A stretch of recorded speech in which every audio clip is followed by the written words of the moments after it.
And joining us in Studio B to talk a little bit about the National Day of Action that's coming up on Friday. It seems just like a perfect extension right out of Cesar Chavez Day on Monday. It's coming up this Friday at the Liberty Bell in downtown Bakersfield. Neil Sanapa, one of the organizers of this event, joining us in Studio B. Thanks for coming in this morning. Of course, appreciate Mike, thank you. Yeah, thanks for having me. Talk a little bit about what people can expect when they head out there Friday.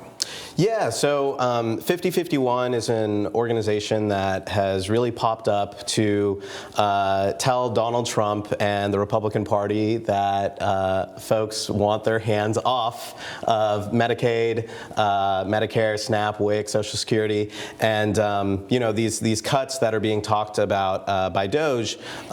And yeah, it's really a movement, an organic movement that has come together to show collectively, with a lot of solidarity, how large the backlash to these cuts really is, and folks are taking in the streets. More of a preemptive one, like many of the organizations and different activities and events that have been going on so far? Mm-hmm. Yeah, definitely. I mean, preemptive in the sense that, the budget has already started to go through. It's obviously like nothing is finalized yet, but I think the reason for this pressure, right, especially here in our district, is 68% of folks in CD22, it's a district we're currently in right now, the congressional district we're currently in right now, rely on Medicaid. And so, here I think there's a lot of momentum because folks are really feeling, when 2 out of the 3 of the folks in the district rely on these programs, they're feeling anxiety about that.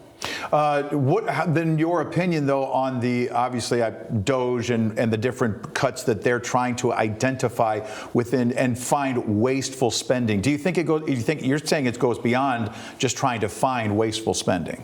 What DOJ is doing? Yes. I think DOJ because they're pointing out from what they're putting out there, they're pointing out that, there are multiple payments going out to similar people. There are all these things that they're finding within the system where the money is going out, and they're trying to refine it and just make it better. You're saying it's going way beyond that. I don't think that's actually what they're doing. I think that's what they're saying they're doing. I think what they're actually doing is trying to make an argument and try to sow discontent and distrust in the systems that we have, right? 99% of Social Security payments are accurate, go to the right people.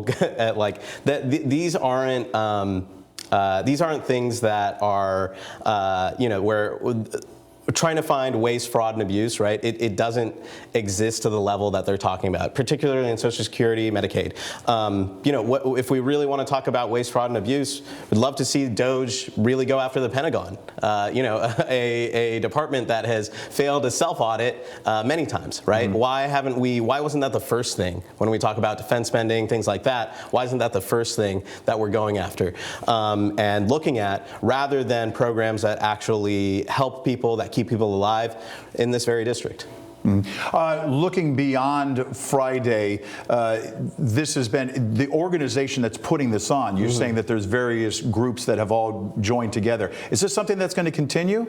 I think so. I think a lot of people are banding together to, 1, show solidarity, and 2, protect their communities. I mean, there's a lot of things that are happening here in Kern County, right? When we look at the immigration and ICE sweeps that are attacking our immigrant community, when we look at the potential cuts to Medicaid, WIC, SNAP, so many of our folks here in Kern rely on these programs, and I think that's why you're seeing a lot of people stand up, get out into the streets, and just demand some accountability, right? David Valadeo should be talking to his constituents, right? Some people will say, oh, it's all political, right? They're just pushing him because, they want to get him out in 2026. The reality is that if you're a representative, you need to represent your constituency. He should be having these town halls himself, right? He is in a district that has voted for him, but is blue, right? He's a Republican, but the numbers are blue. So he should be able to come out and say, hey, I know we don't agree on everything,